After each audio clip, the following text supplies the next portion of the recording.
I'm so glad to come in here and turn on this recording machine today. Since I've been gone so long, I'm going to do an extra long podcast. I think this is 30 or 40, 45 minutes long, kind of like the old marathons I used to do. I should give this a marathon number, but I kind of got off of that. And I'm just titling these videos what they are. But I'm sorry, I've just been busy. When somebody hires me to do a job and they want it fast, I owe them everything I've got. And that's what I've been doing. I've been giving my customer everything I've got. And this podcast thing is a sideline or just a fun project that I do. And so I hope you guys will bear with me and not be too mad at me for being so long and putting up a podcast, but I'm back. Hey, real quick, Yeti Bar Soap is growing in leaps and bounds. My son walked in a convenience store the other day and he was telling me this story. He said the girl said behind the counter said, "You smell great. What is that?" And I had just given him a couple of bars of my Yeti Bar soap. And he goes, "Well, I think it's this soap I've been using. It smells really good, doesn't it?" And she said, "Oh yeah." Now she wasn't being fresh on him or anything like that. I think she was a little bit older than him and she was just being complimentary. Well, he got back home and he ordered about 10 bars from the Yeti brothers. I think they recognized his name. They sent me an email. They said, "Hey, we think your son just ordered some bars." And I'm like, I don't know why he did that. I've got about 50 of them here. But anyway, check out YetiBars.net and Yeti Bars on Facebook and use the code DC10 at checkout. Get a 10% discount off your purchase. They would love to hear from you. Two good guys running a great company. We're 2 minutes into this video and I'm going to shut up. Let's get on. I've got 4 really good stories in this podcast and I hope you guys enjoy it. All right, here we go. I gotta go.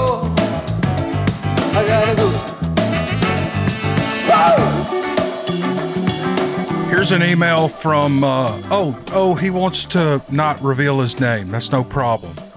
This is a good one. I've told only one other person about my encounter. It led to ridicule and torment, so I've kept it to myself ever since. I got my driver's license in the summer of 1976. 5 months after that, I had earned enough money working in the tobacco fields of West Virginia to buy a car. I lived with my stepdad. My mother had left me in foster care right after their divorce. My stepdad was older, retired, and he was in poor health. And he and my mother had a son together, so he took custody of me to help with my brother. It was a hot, muggy July night punctuated by a supermoon that looked bigger than seemed to fill the sky. I had finally talked a girl into going out. This was the greatest thing ever. So we crossed the Ohio River to go to a drive-in theater. Neither of us had ever been to one before, and as soon as the outlaw Josie Wales was over, we quickly headed back to her house to beat her midnight curfew. I dropped her off and started for home. The road I was driving on was one I hated, but I had an errand to run before I got home. 7 Mile Ridge has houses on both sides for the first couple of miles, and then the next 3 or 4 miles were nothing but a lot of fields and a few other houses that had seen better days and were falling in on themselves. About halfway down that road was a farm we'd leased for raising tobacco, which I had topped and suckered earlier that day. I'd left our sprayer and some other tools laying at the end of the hay field at the far end of the tobacco field, and I knew I had to retrieve them on my way home. I pulled in and drove along the edge of the hay field, heading back to the far end where the tobacco field started and where I had left the tools. And as I did so, I was suddenly, inexplicably afraid. Nevertheless, I kept going. Dad would have hit the roof if he knew I had left the sprayer out all night. The feeling was still with me as I reached the spot where the tools were, so I shined my headlights on them. I jumped out and grabbed everything as quickly as I could, threw it in the back seat, and got in my car. By now, the fear was almost overwhelming. I just wanted to get out of there and get home. As I drove out, I caught sight of a shadow on the passenger side of the car. I looked over to see something running alongside me as if it were racing me.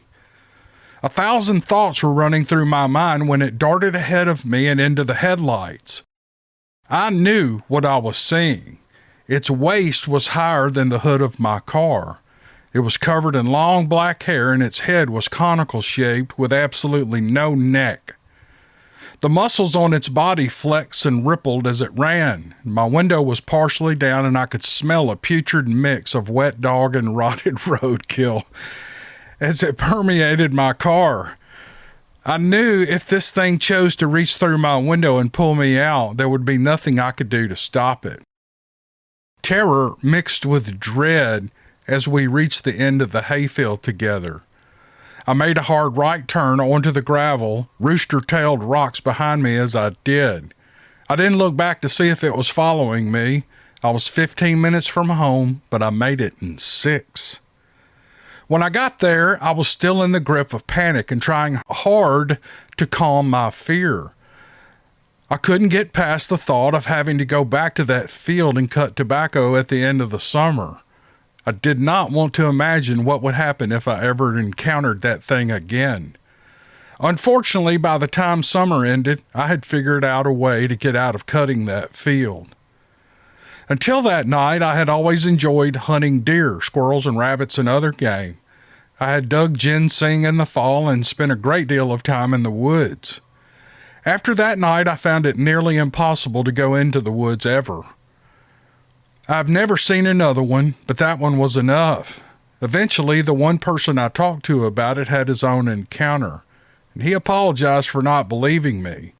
His encounter took place at 3 a.m., and I know this because he called me as soon as it happened. Well, that's what happened to me. I choose to remain anonymous for the same reason others do, ridicule. I'm glad there's a place for me and others to share our stories. It's good to get it off our chests. Well, brother, I'm glad you feel that way, and I'm glad you feel like this is a channel where you can do that. And it really is, and I've said it a million times. I'm not offering any therapy for anyone, and that was never the intent of this channel. However, I know when something like that happens, and there was no violence involved. He did not reach in through the truck to grab you. But it's got to be scarier than hell. I mean, you're driving out of a field and there's a Bigfoot running next to you and you're like, what's he going to do next? And I can see the rooster tailing out of that field and getting on down the road. And that is a scary situation, but I'm glad you sent this. I know everybody will enjoy it. I really appreciate you, partner. Thanks for sending the email. This next story is pretty good, and the writer doesn't say I can use or not use his name, so I'm not going to. I'll give you his first name. It's John. This last summer, the dam broke at Wixom Lake in Michigan. It forever changed the lives of the people who lived there after the 500-year flood that it caused. There was a spillway on the southwestern side of the lake that afforded beautiful views of the river valley carved into the forested area. When I was growing up, my friends and I would ride our bikes and explore everywhere we could back there. It isn't an especially expansive plot of land, but it was secluded enough.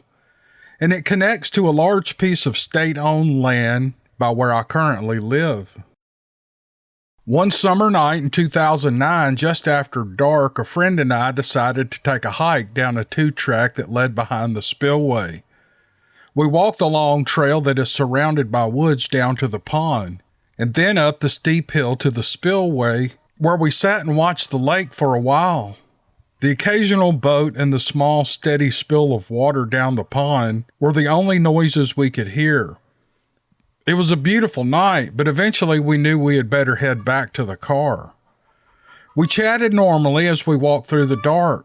We were in no hurry, and our gait matched our mindset. We were a little more than halfway back when I heard something making noise in the woods fairly close by. My friend was small and she was a female, so I didn't mention it because I didn't want to freak her out. We maintained the same casual pace as we continued, but I began to realize just how close whatever was making the noise was to us. It was walking parallel to us, and it sounded really big. I couldn't hide it anymore. I signaled to stop, and when we did, it stopped too. I think I was more inquisitive than alarmed at this point. I thought somebody's got to be messing with us. Well, we started walking again, and it immediately began walking with us. It couldn't have been more than 15 yards away. I was really kicking myself for not bringing a flashlight. Some Boy Scout I turned out to be. My friend, understandably, was not enjoying this at all. We walked a few more paces and stopped again, and it followed suit. Although I couldn't see or smell anything, I could hear its footsteps mimicking ours right next to us. I finally called out, "All right, I hear you over there. Come on out now." I'm over 6 feet tall and I have a low voice. I don't sound like easy prey, but I didn't make a move. There was no response. I walked a bit more and it did the same, keeping a close distance right behind us. When we stopped again, it stopped too. When we walked again, it started walking. We stopped again and my friend moved in close to me. By now she was terrified. I pulled out my .45 and racked one in the chamber. That's an unmistakable sound on a quiet night. I knew he or she or it had heard that. That was the point. And I yelled, "Hey, I've got a gun and I will shoot you," hoping to scare this person off. But it didn't work. We started back up the trail and it stayed with us. Now I was really concerned. If it was a person, they were aware that I had a loaded gun in my hands. I had just threatened to put their lights out. Was anybody that stupid? I don't think so. So what animal would be doing this? The way it was intentionally stalking us made me believe it had the mindset of a predator, but I had never encountered any behavior like this. My safety was off. I was unsettled to say the least, but I knew that running would be a very bad idea. I kept the pistol on ready out in front of me. We kept a slow pace back to the car. Except for the footsteps, it never made a sound. Adrenaline was in heavy supply the rest of the hike. As soon as we reached the edge of the woods and had the car in sight, it stopped. We couldn't get gone fast enough. Felt like a ton of bricks was lifted off my chest. 9 years later, in 2018, I had another experience about 10 miles from the lake where the first incident occurred. Some friends and I decided to go winter camping in the state-owned land behind my house on the coldest weekend of the year. I'm no stranger to the forest there. I've spent a lot of time hunting, camping, and exploring in those woods. The temperature was negative 30 degrees Fahrenheit that weekend. People were advised to stay inside, but we thought it would be a great time to hike 3 miles into the woods, set up a camp for the weekend. It was dangerous, but not if you know what you're doing. The first night went smooth. We cooked a hot meal, had a few drinks, and chatted for a while, and we all went to sleep. I slept for a little while, but the foam pillow I had brought turned out to be a lumpy boulder, and I couldn't get comfortable, so I decided to get up. Note to self, memory foam pillows in extremely cold temperatures do not mix. I sat by the fire and enjoyed the silence in the twilight sky. It gets incredibly quiet on a winter night with no wind. There were no critters making noises at all, and I didn't hear anything except my friends in their tents snoring in their sleep. Crack! The sudden noise of what sounded like a tree exploding nearby me made me jump out of my skin. It was strange and loud and unnerving. I listened close, but I heard no branches or trees crashing down. I'd have recognized it if I heard that. A few minutes later, it happened again. Now things were getting weird. I grabbed my rifle and I headed to the area to have a look. I walked down the hill from the camp to the frozen stream and I posted up. I heard it a few more times, but I never saw anything move. One of my friends got up as well and I told him what I heard. We sat and listened. For about an hour, we heard the trees bursting all around the camp. First it would come from one area and then from another. It wasn't a tree knock, nor was it anything you might typically hear in nature. I was too well armed to get spooked, but my curiosity was definitely piqued. I wanted to see what was causing it more than anything. I thought there could be an explanation for these trees making these loud noises in extremely cold temperatures, but I haven't found one. It reminded me of one of the stories of a policeman who was hiking to his friend's grave in the Pacific Northwest. In his story, the trees sounded like they were shattering, but there was no physical evidence to support the noise. It was the same thing for us without the terrifying chase. Eventually, the sun came up and the sound stopped. We had a bizarre story to tell our friends who slept through it all. I didn't see anything in either event. They were just some strange encounters that I can't explain. Oh, man, that's awesome. Now, I've never heard that before. I've never heard the walking and them keeping pace with you and your friend. You know, that's a good way to get a girl close to you. I'll say that.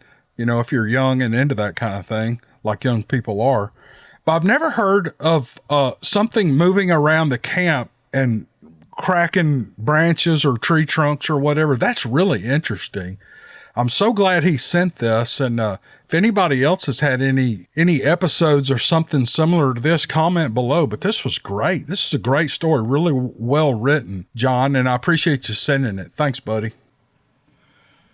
This is a short, candid conversation that we recorded about a month ago with Will Jevening and the Creek Devil crew.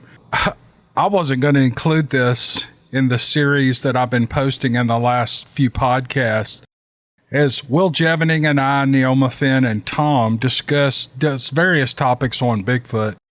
But this was a little bit of a candid discussion at the end of the interview. And I asked Will and Tom if I could include this because it's kind of funny. So I thought you guys might enjoy it, and they said it was fine, no big deal.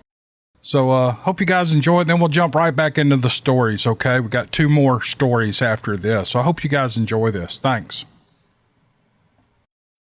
Yeah, and I'm kind of the rodeo clown of the topic, and I know that you guys take this very seriously. And I know Neoma was telling me the other day about some war in this dogman world going on, and I do not want to get hung up in that bullshit. I don't want to.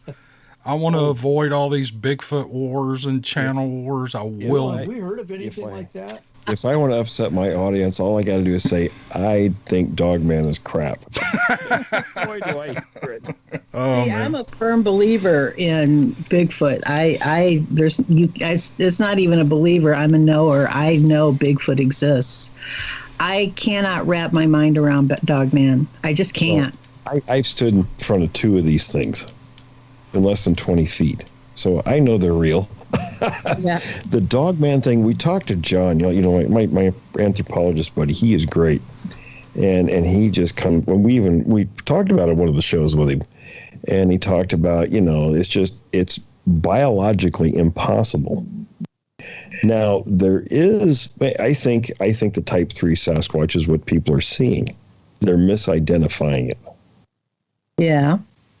But then there's also a psychological component, and my college degree was psychology, but that's only the bachelor's level. I'd really like to get a psychologist on the show to address some of that. I had a friend who was a game guide in Wisconsin, and he was telling me, he says, Wolfman costumes are all the rave here, and sure enough, there's some really realistic ones you can buy for less than $200. That are as good as what you see in movies. And I thought, well, gee, how easy would it be to go out and hoax and get people stirred up? It drives me crazy. There's no such thing as a Wolfman, people. Come on. Yeah. Yeah. And so that's based back in objective truths. There's nothing in nature that does that. Nothing. Absolutely not. No. And so, one of the things I'm sorry, go ahead. Oh, no, I was just going to say, I wanted to comment a little bit on the vanishing or the cloaking of these creatures. And it was brief, a very brief instance that I saw one. It was so fast. And I heard a real interesting account where this lady was driving along. One of the creatures ran across the road.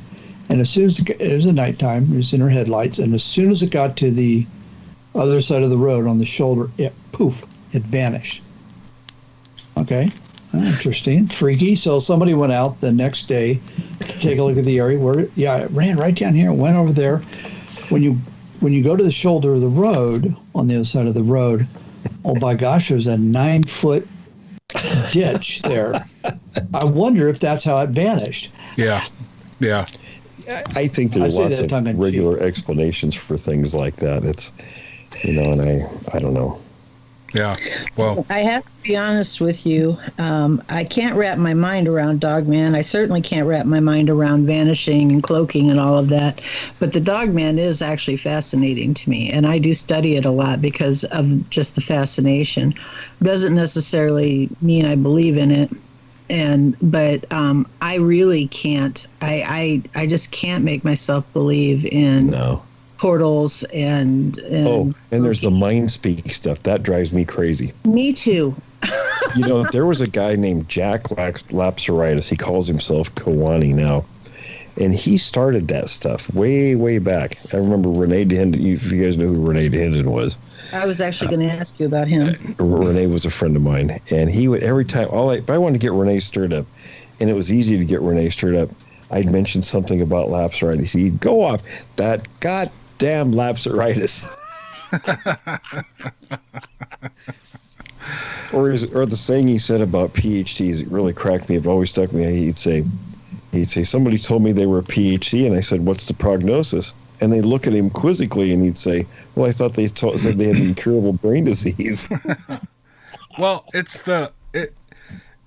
here's the thing. Since, there's no documented, I don't even know what the nomenclature would be to describe this, but it's not a verified animal. An elephant is, or a lion is, or a wolf is. Right. So if someone is telling you that the wolf is mind speaking with you or talking to you, or, it just vanishes into thin air, you can go, you're full of shit. Well, wolves don't do that. They just run off, So when I tell people about the mind speak, I say, okay, if it's real, name one species, another species in the entire history of this planet that has that ability. Tell me. I can. Go. I've got a cat. And he's hungry. No, that's very subtle body language that you're not aware of, consciously. I am a cat who's not subtle about it at all.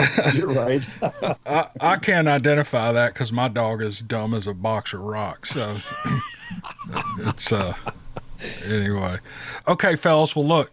Thank you for doing this.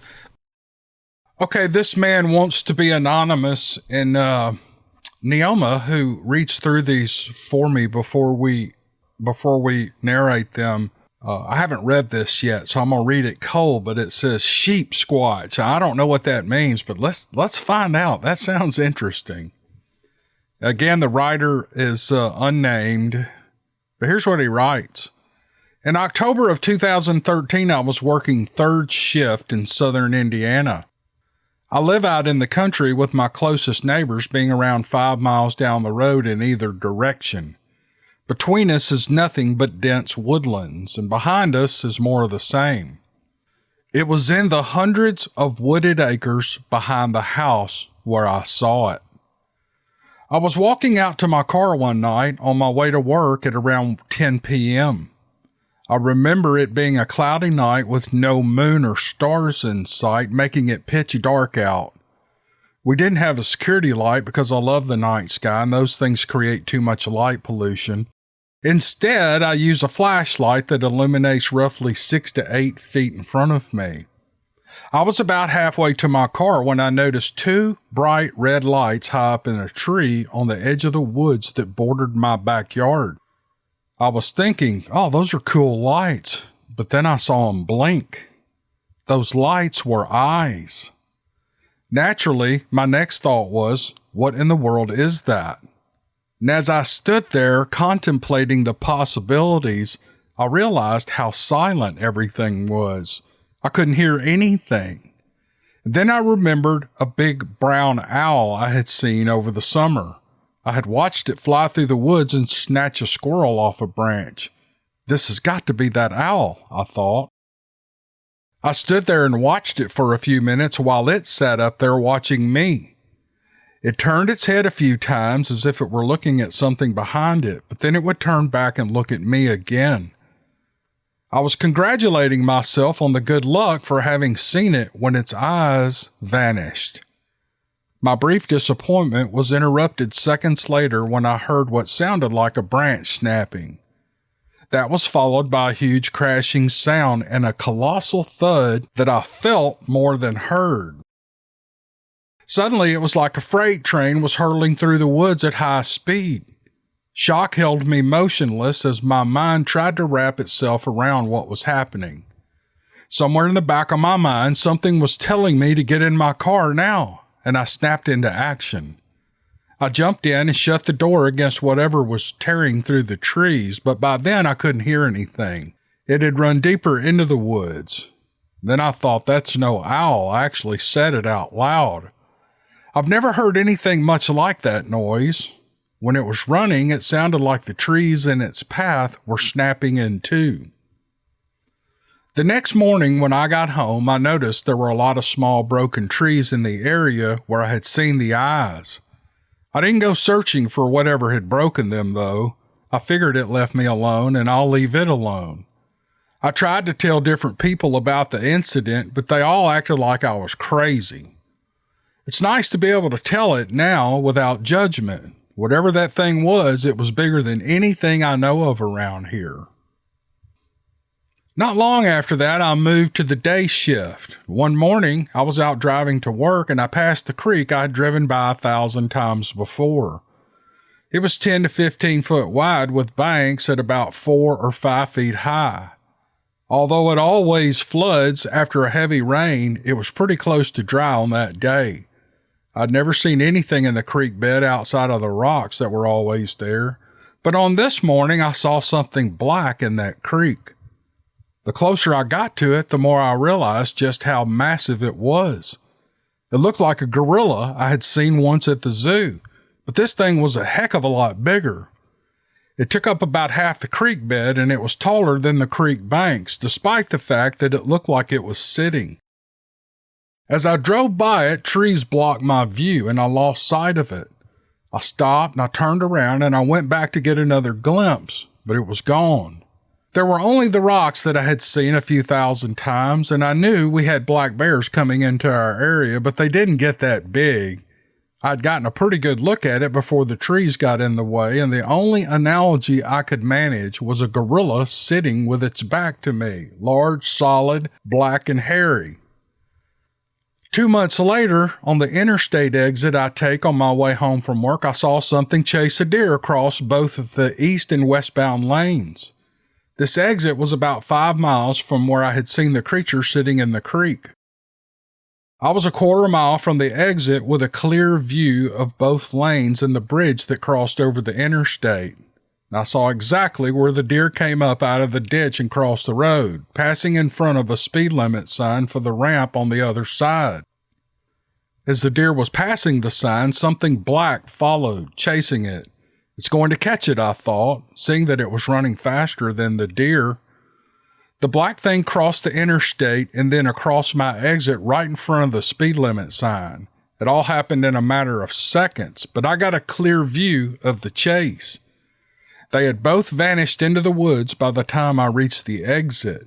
And I stopped at the speed limit sign and I tried to visually follow their path, hoping to observe them further, but the trees made that impossible. I turned my attention to the sign and I thought, there's no way. That sign was 8 feet tall, and that black thing was as tall as the sign. I got back in my car and took off as fast as I could, and I thanked the Lord that I was heading south and they were heading north. I don't know what it was. Nothing around here gets that big. The only thing I could think of was a Bigfoot or a dog man. Since then, it has occurred to me that something happened years before these two sightings that I just told you.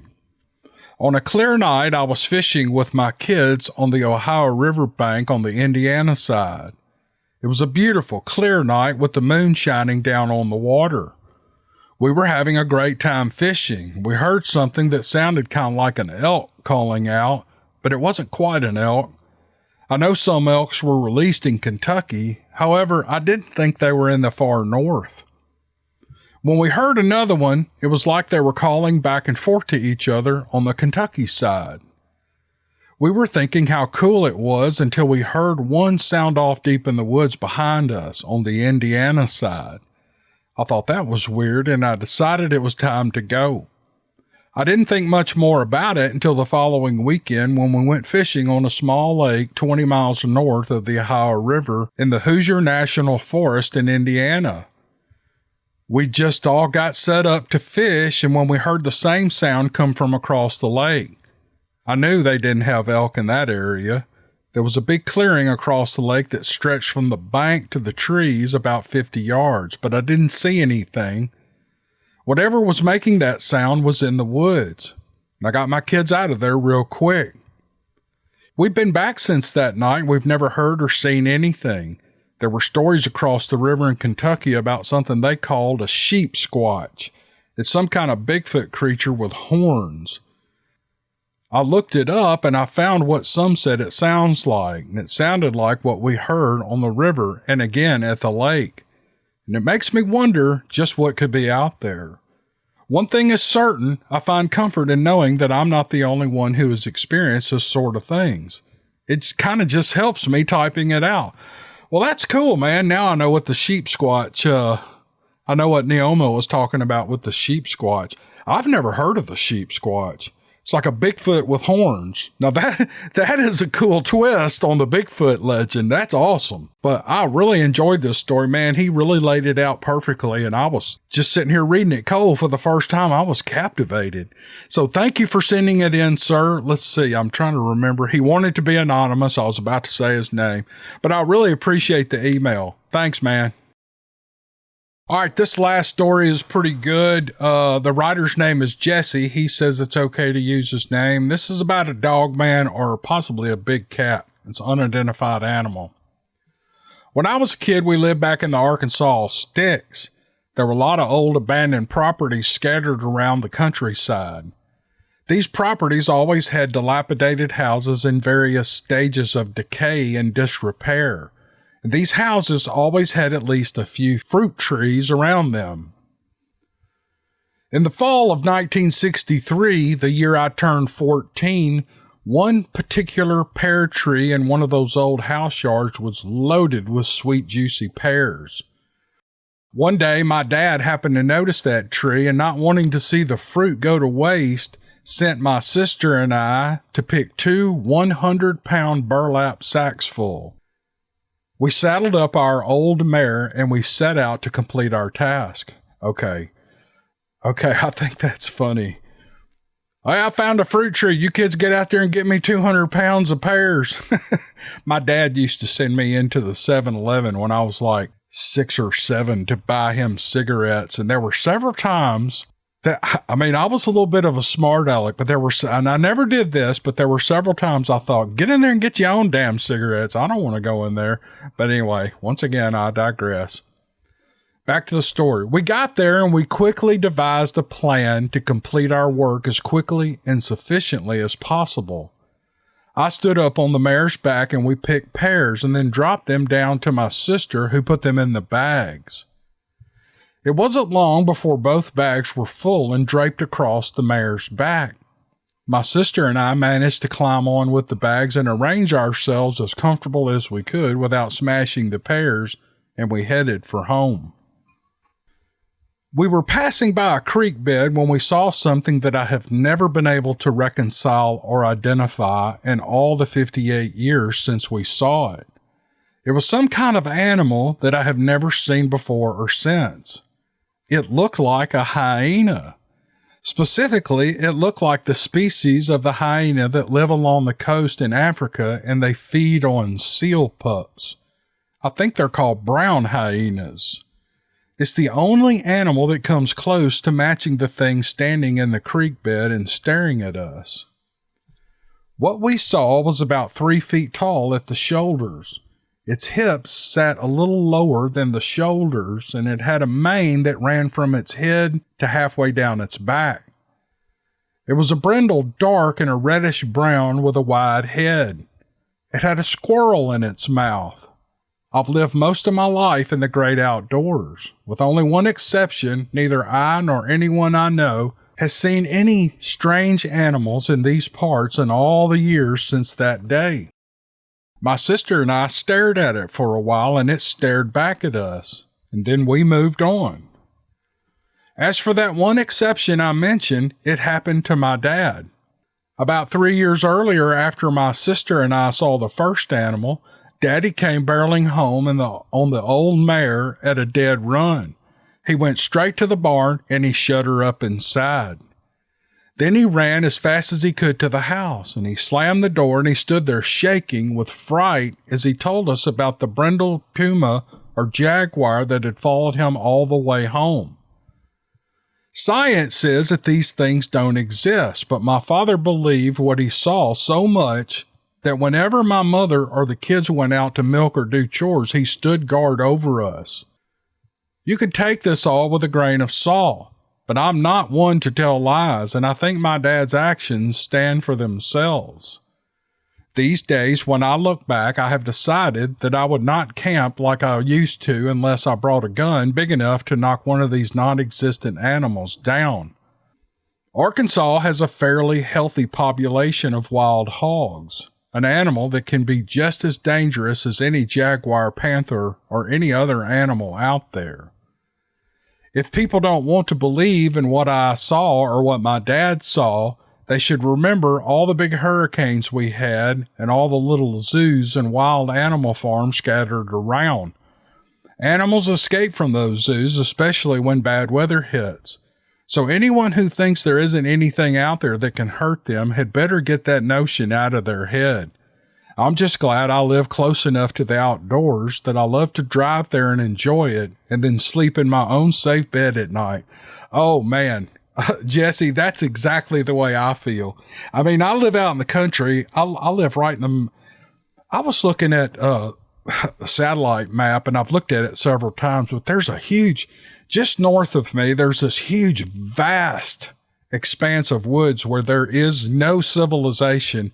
I don't know how many miles it is, but it's the Holly Springs National Forest. We ride ATVs and four-wheelers back down those roads and stuff. My wife and I like to go ride those things. Matter of fact, we were looking at one of those dune buggy looking things like a Polaris Razor or something. I'm not going to buy one, but boy, I wish I could afford one because that would be so fun to just blaze up and down those dirt and gravel roads on that. But I'm getting off topic here. Here's the deal. He's right. And he's in Arkansas. And did y'all know, have y'all ever heard of the story in, I think it was Claiborne County, Arkansas, where 2 lions escaped? You know, these people were keeping exotic animals, and these 2 lions escaped, and they roamed those hills in Claiborne County for quite a while. I think a deer hunter saw one take down a deer. Can you imagine sitting in a deer stand and looking at a lion take down a deer? You're just sitting there. He can get up that tree. Oh yeah. Yeah. Lion can get all the way up that tree. I would absolutely have a heart attack. And so this man's right. These people keeping exotic pets. I've read a lot about this. You know, the laws on exotic pets are very lax in pretty much every state. I know y'all watched that, Joe, what was that show, that crazy guy that had the tigers, and him and that woman were trying to kill each other, and he's in prison now. And Joe, what is his name? Joe something. Y'all, I can't think of things real quick, but Joe Exotic, that's what it was. Y'all ever seen how many tigers he had in that place? All it would take is a good tornado to come through there, and all them tigers are out. But anyway, in Claiborne County, Arkansas, hunters finally killed those tigers. They had to hunt those tigers. They were hunting big African, dangerous game in the hills of Claiborne County, Arkansas. Look it up on the internet. It's there. Okay, I'm just rambling on. Hey, listen, I hope you guys enjoyed this video, and I hope you forgive me for going so long without putting out a podcast. I've just been busy, and I don't know. I'm going to explain that on the front end of the video just real quick. We'll just leave it at that. Thank you for watching the video. I hope to have 2 or 3 more up this week and get back on a regular schedule. I know I say that sometimes and then I'll go away for 2 weeks, but it's not because I want to. It's just that there's just so many hours in a day, and sometimes I just can't find time to do it. But I appreciate y'all watching, and we'll see you on the next one. Thanks.